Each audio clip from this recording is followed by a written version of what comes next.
The president's speech last night was very disturbing to me because he made very, very serious allegations without any evidence to support it. Look, there are some irregularities, I'm sure. There were some decisions that were very bad decisions made by the Pennsylvania Supreme Court, made by the Philadelphia Election Commission, and I'd be happy to get into those.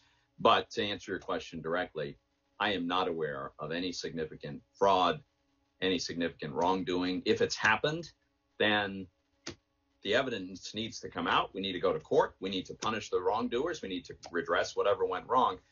But I'm not aware of any such evidence. Well, look, there's been a history of problems in Philadelphia. There's no question. We've got congressmen who've gone to jail recently, state elected officials who've gone to jail. So there's definitely been corruption problems. But there is simply no evidence that anybody has shown me or anyone else I'm aware of any kind of widespread corruption or fraud. Now, look, it's true that the Philadelphia Election Commission folks have refused to allow observers to get close enough to really see what's happening in the ballot counting process. There's this huge room. There's dozens of people. They're operating under bright lights and under cameras, but they ought to be operating with observers looking over their shoulders, and the observers have been kept too far away. That's not right. And with a court order requiring that observers be permitted to get in real proximity, my understanding is that court order was not complied with. So that's a real problem. That should be fixed. That's not right. But it's not proof that there's widespread fraud or theft. It's not likely at all.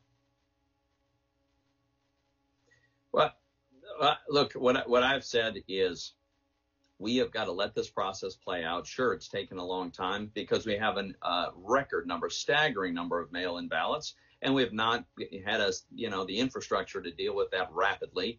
My hat is off to the folks, the poll workers, the election officials, the people counting ballots. They're working really hard, overwhelming majority of them with complete integrity, doing the best they can. We're going to get to the end.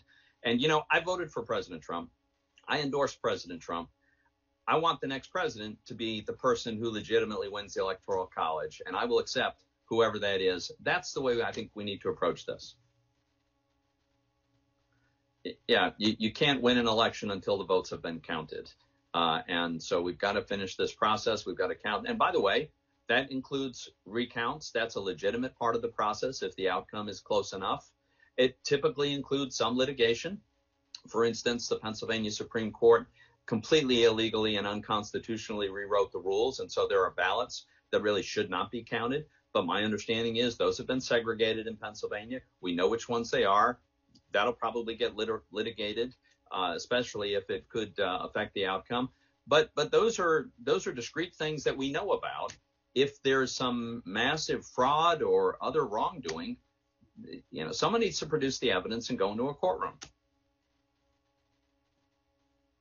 Look, I'll just speak for myself. What I think we need to do is allow this process to play itself out. We do not yet know who the winner is going to be determined to be in Pennsylvania, in Georgia, in Nevada, in Arizona. And obviously, those states are going to determine the next president of the United States. Let this process play itself out.